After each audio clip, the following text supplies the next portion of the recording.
tayo mag-secret file, ay ilike mo muna ang video na to at mag-subscribe na sa aming YouTube channel. Don't forget to click the notification bell para hindi ka nahuhuli sa latest episode ng DJ Rocky's Secret Files.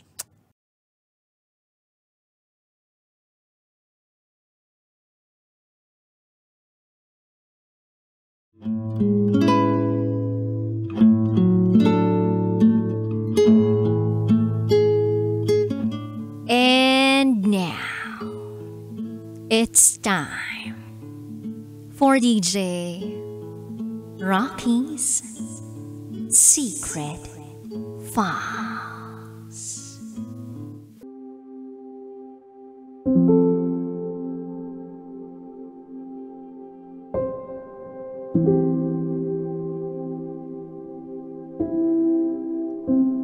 Na-in-love ako sa bunsong kapatid ng aking kaklase.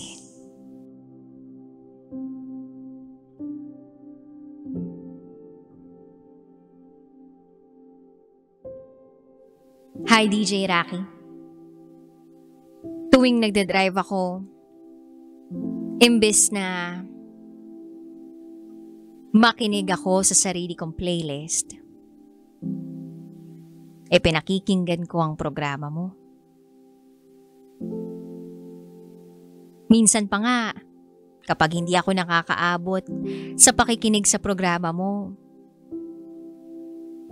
doon ako sa YouTube o sa Spotify.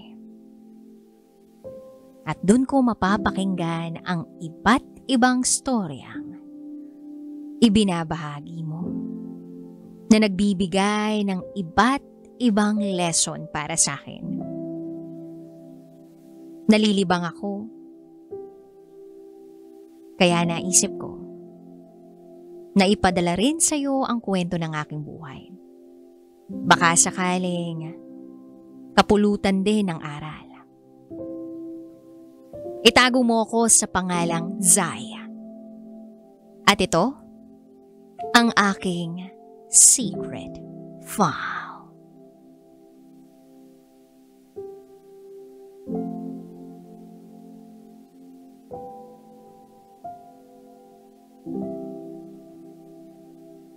Way back high school, madalas kaming nagsasabay ng aking kaklase maglakad pa uwi para makatipid.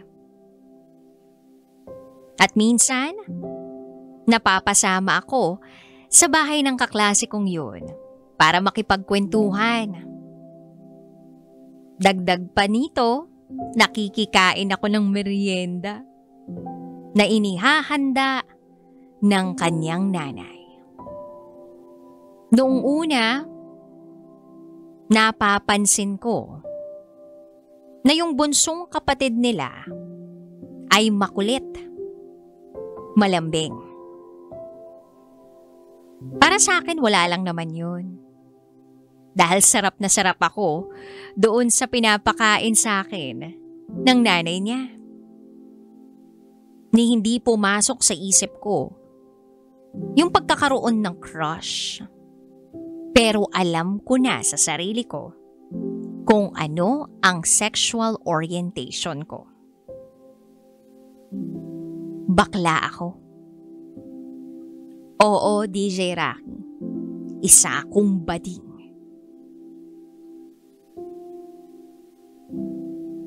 Sa loob ng halos 3 taon, ganun ang senaryo ng buhay ko. Lagi akong nasa bahay ng kaklase kong yun at madalas kong nakikita ang bunso nila na itago natin sa pangalang Chad. Hindi nagtagal, graduate kami ng high school. Kinailangan kong lumipat ng ibang lugar para magpatuloy ng kolehiyo. To cut the long story short, nakapagtapos ako ng college, bumalik ako sa aming lugar para magtrabaho sa isang LGU. Nakapasok ako bilang isang executive secretary. At habang nakatambay ako sa labas ng bahay, Day off ko, bigla akong nagulat. Dahil sa isang nakamotor na lalaki. Matangkad, maputi, ayos na ayos ang buhok. Malinis kung manamit. Tinanong ko agad yung pinsan ko na best friend ng kaklase ko noon kung sino yung lalaking dumaan. At ang sagot niya sa akin, si Chad. Ang lalaking yun ay si Chad. At simula ng araw na yon, hindi na ako mapakali. Naiisip ko na siya palagi. Hinahanap-hanap na siya ng mga mata ko. Nag-iisip na ako ng paraan kung paano magkakasalubong ang aming landas. Pero syempre, mukhang malabo naman yun. Dahil maliban sa parang naging suplado itong si Chad, imposible naman na magkaroon yun ng atensyon sa isang bakla. Lalo na sa katulad ko. Then isang araw, niyaya ako ng pinsan ko na mag-night swimming. Kasama ang best friend niya na kaklase ko noon nung high school. At ang sabi niya, kasama daw ang mga kaibigan niya at baka sumama si Chad. Na-excite ako nang marinig ko ang pangalan ni Chad. Siyempre hindi na ako nagpatumpik-tumpik pa. Oo agad ang sagot ko. Tama naman ang expectation ko dahil sumama talaga si Chad. Kilig na kilig ako, pero pigil na pigil ako. Kasi nga, ang sungit ng itsura. Ang suplado.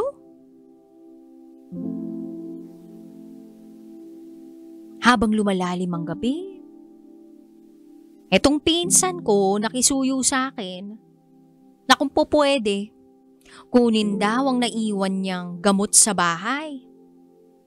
Pero sabi ko wala na akong masasakyan at hindi naman ako marunong magmotor. Tapos bigla niyang hinila si Chad. Sabay sabing, siya ang magmamaneho ng motor para kunin ninyo sa bahay ang gamot ko. Well, DJ Rocky, feeling ko tadhana yun. Diyos! Alam din kasi ng pinsan ko na sobrang crush ko si Chad that time. Kaya siguro naiintindihan niya ang pananabik ko. Planado niya pala yun para magkalapit kami. Kasi nga, tingin daw ako ng tingin kay Chad. Yun na lang daw yung naisip niyang paraan para maipaglapit kami. Nakakatawa, di ba? So ako naman kilig na kilig. Ang saya-saya. Dahil sa wakas, hindi ko lang makakausap si Chad kundi makakasakay pa ako sa motor niya. At habang nasa daan kami, ang dami na naming naging topic. Medyo naging kampante naman siya sa akin dahil ang dami kong kinukwento sa kanya. At dun na nagsimula ang lahat. Hindi na naputol yun. Pag wala akong trabaho, ako na mismo ang nagyayaya sa kanya na kumain sa labas o di kaya'y gumala. Mahilig kasi akong tumambay sa overview na kitang-kita ang buong city namin. Doon kami nagkukwentuhan. Tumagal yun ng ilang buwan. At hindi nagtagal, nakareceive ako ng balita na nagpasakit ang damdamin ko. Ikakasal na si Chad dahil nakabuntis daw siya. Hindi ko talaga i-deny. Nasaktan ako. Kaya para makamove on ako, itinuon ko ang oras ko at ang focus ko sa pagtatrabaho. Hanggang sa nawalan ako ng communication kay Chad. Pagkaraan ng halos 4 na taon. Isang araw, nag-renew ako ng lisensya ko sa LTO. Nagkataon na nandun din si Chad. Kanina pa raw niya ako pinagmamasdan.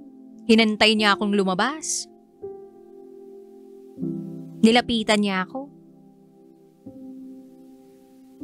Sabay sabing, kumusta ka na? Ang tagal na nating di nagkikita. Ano na bang number mo? Pwedeng hingin? Binigay ko naman. At doon ko nalaman na wala na pala sila ng asawa niya. Kaya nagpatuloy ako sa pag-iimbestiga kung bakit sila biglang nagkahiwalay. At nalaman ko ang lahat. Na habang sila noon ng asawa niya ay kung ano-ano palang bisyo ang napasok niya. Kasama na roon ang pagkalulong sa ipinagbabawal na gamot. And worst,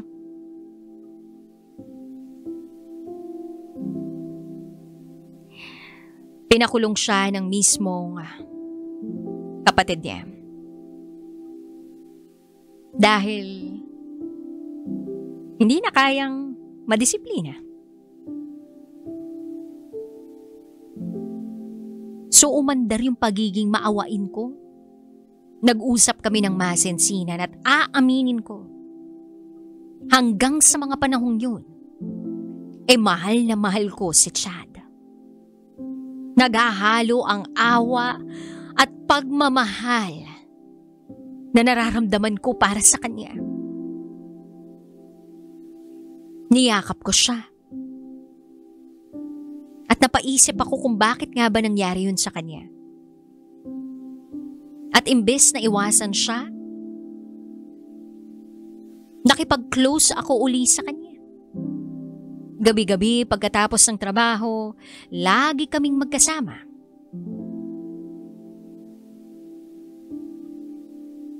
At unti-unti inamin niya na ang lahat-lahat ng mga nangyari sa kanya. Hindi niya raw kinaya yung pressure sa buhay na maaga siyang naging tatay sa dalawa niyang anak. Kaya napasabi na lang ako ng tutulungan kitang magbago. Basta maniwala ka lang sa akin. Hinding-hindi kita pababayaan. Pero dapat tulungan mo rin ako sa mga plano ko sa'yo. At para tuluyan kang makarecover, tutulungan kitang mag-process ng papers mo. Pero ang sagot niya sa akin, papayag lang daw siya ng mga ibang bansa sa isang kondisyon. Sabi niya, samahan mo ko sa ibang bansa, dalawa tayo dong magtrabaho. Magsama na tayo dun. Sa isip-isip ko, mahirap yung kondisyon niya dahil walang ibang makakapalit sa trabaho ko sa opisina. Ako lang ang inaasahan ng head ng pinapasukan ko. Lumipas ang ilang linggo, natapos ang mga papers niya. Medyo masakit para sa akin kasi mahihiwalay na naman siya pero kailangan niyang lumuwas ng Maynila para dun mag-apply nang sa gayon makapag-abroad na. Nag-alangan pa nga siya dahil ni minsan, hindi niya naranasang mawalay sa kanyang pamilya. Ang sabi ko na lang para tumatag siya, dadalawin ko na lang siya buwan-buwan sa Maynila at susuportahan sa mga kailangan niya. Sa awa naman ng Diyos, pagkalipas ng 3 buwan, ibinalita niya sa akin na uuwi siya dito sa amin para magpaalam. Kasi 2 linggo na lang, flight na niya papuntang Dubai. Ilang araw at gabi na magkasama kami, sinulit namin ang mga natitirang araw niya bago siya lumipad pa ibang bansa. At nung huling gabi niya, hindi ko na napigilan ang sarili ko na hindi umiyak. Para akong batang natatakot. At nangungulila o mangungulila pa lang sa isang minamahal sa buhay. Alam kong taon ang bibilangin bago kami uli magkita. Pero ang alam kasi niya, mauuna siya ron at sa susunod na taon, ako naman ang pupunta. Lumipas ang mga buwan, Lagi niya akong kinukulit. Kailan nga ba ako susunod? Hindi naman ako makasagot-sagot dahil hindi ko alam ang irarason ko sa head ng opisina namin na siyang kapatid ko. Anong idadahilin ko kung bakit ako pupunta ng ibang bansa? Bakit ako doon magtatrabaho? Makalipas ang 1 taon, medyo nagkakalabuan na kami. Minsan, nangungumusta at nagpaparamdam siya. At damang-dama ko ang pangungulila sa kanya. Then one day, nagdesisyon ako na ibang bansa na. Sabi ko sa sarili ko, gagawa ako ng paraan para maging maayos uli kami. Sa mga panahong pinoproseso ko ang mga papeles ko, naglihim ako kay Chad.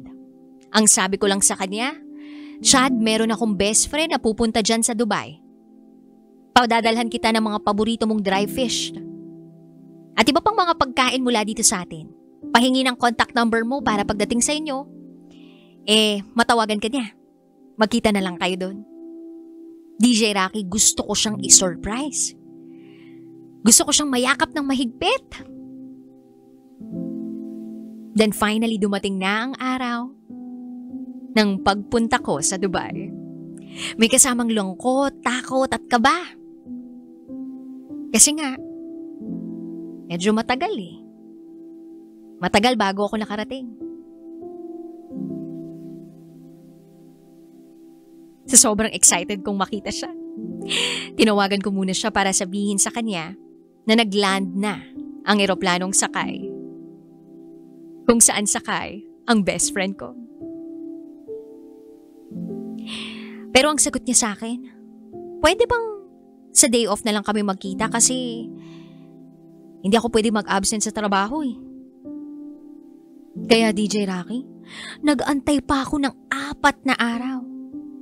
Tiniis ko yung pangungulila sa kanya kahit nandun na ako sa Dubai.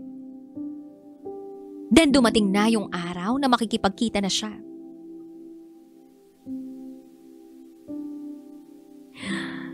So ang buong akala niya, totoong best friend ko ang kikitain niya. Pagbaba niya ng escalator, andun ako. At nang makita niya ako, yung mga singkit niyang mata, unti-unting lumalaki.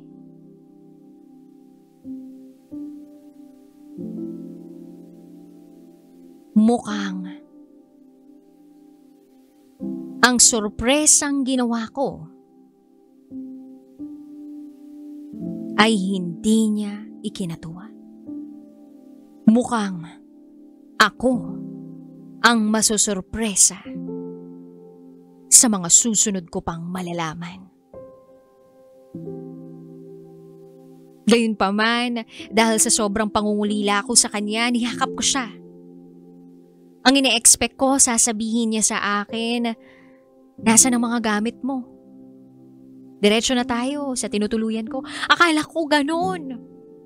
Pero hindi niya yung tinanong sa akin. Bagkus, kung saan niya ako dinala. Ang akala ko nga, gusto lang niya akong ipasyal. O dalhin sa restaurant na gusto niya. Pero parang iba ang ikinikilos niya. Kahit hindi ko naman kailangan mag-shopping, inilibot pa rin niya ako sa mall para ibili ng damit.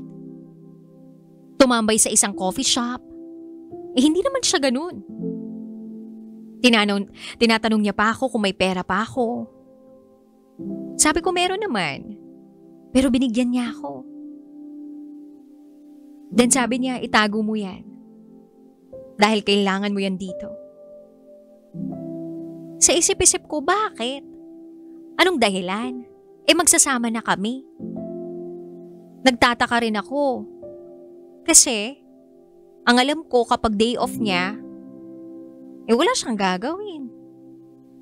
Pero napaka-busy niya. Laging may tumatawag sa kanya.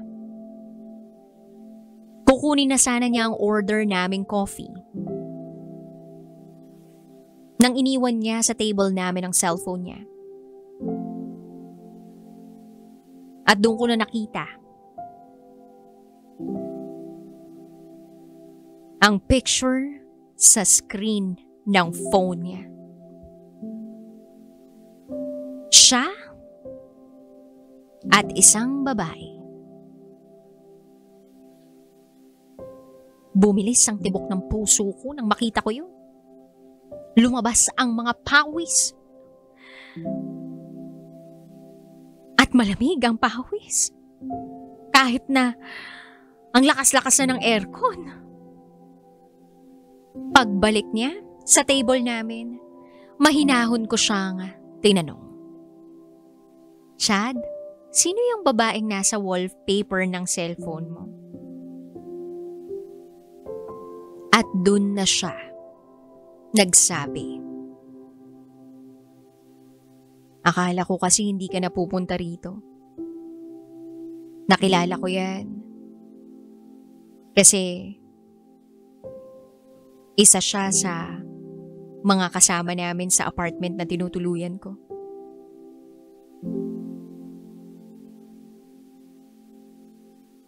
Simula nun hindi ko na alam kung anong gagawin ko. Bumalik sa akin ang lahat-lahat ng sakit. Nandun din yung panghihinayang sa mga bagay na meron ako sa Pilipinas. Yung mga bagay na iniwan at ipinagpalit ko para lang makasama siya.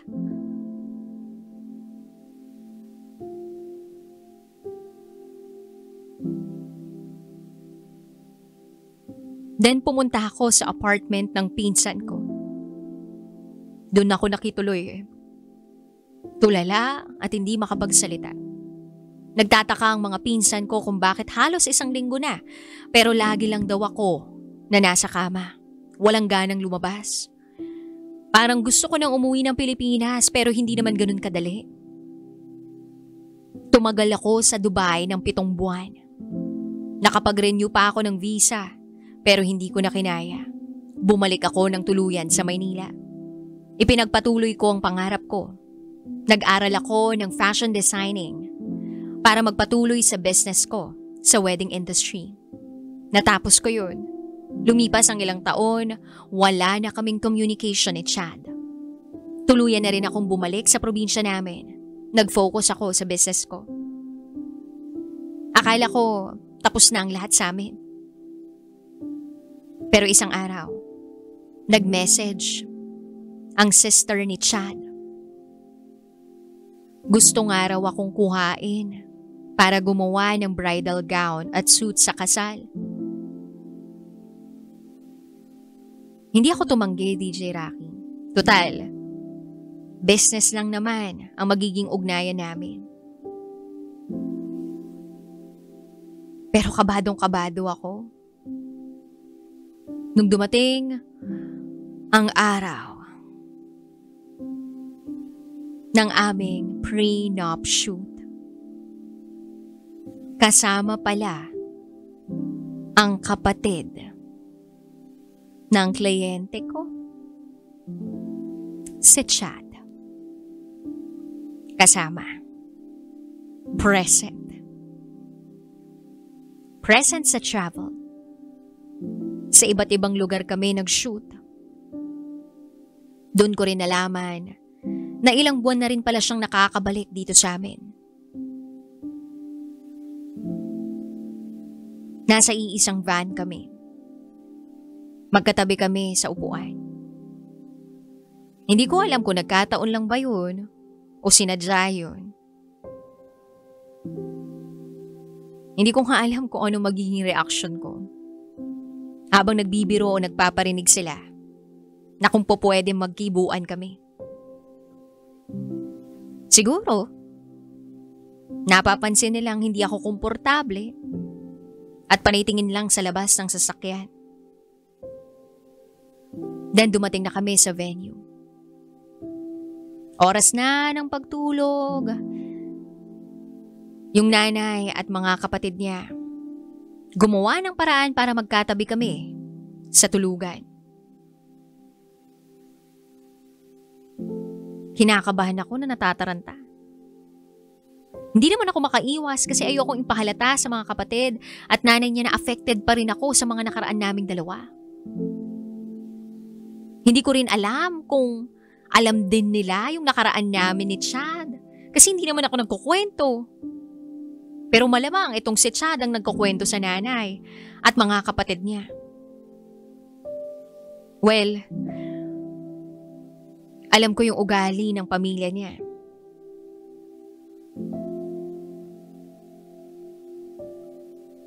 Sobrang open nila sa isa't isa.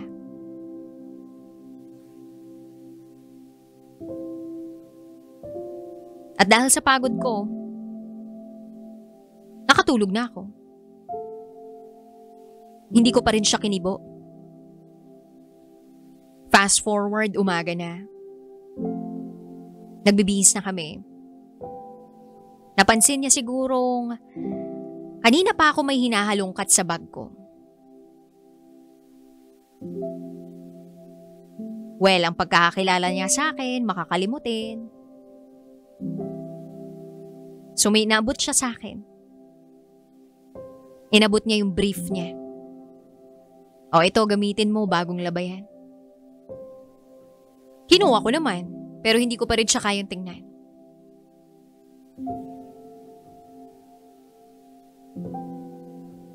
Nasa venue na kami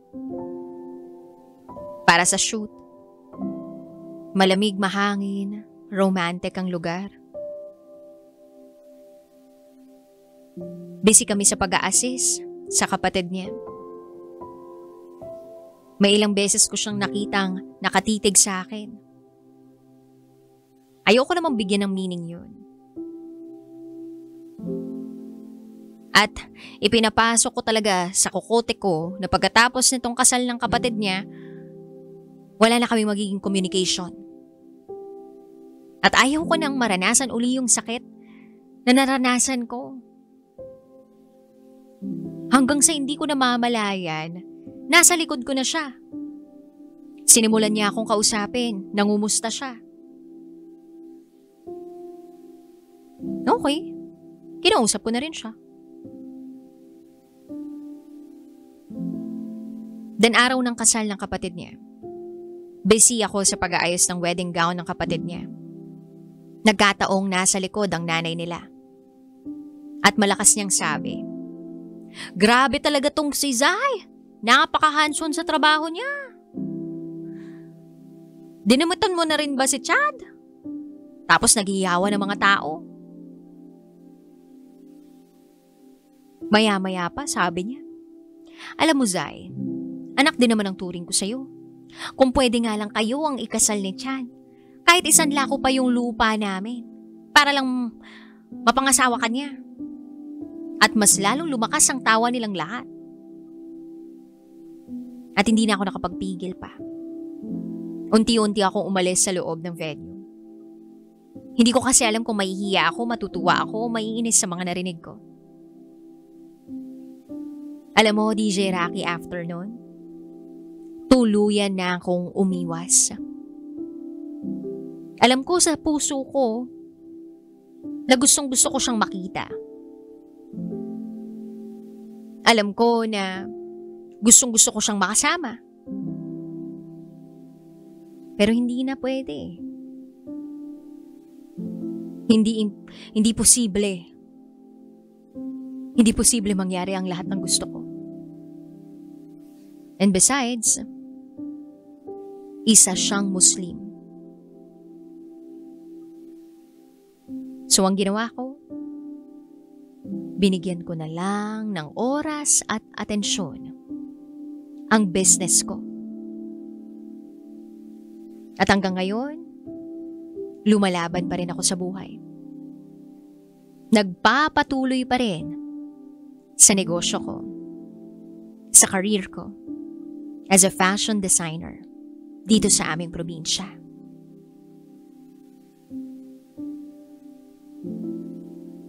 Hanggang dito na lang, DJ Rocky. Muli, ako si Zai. At ito, ang aking secret Fa.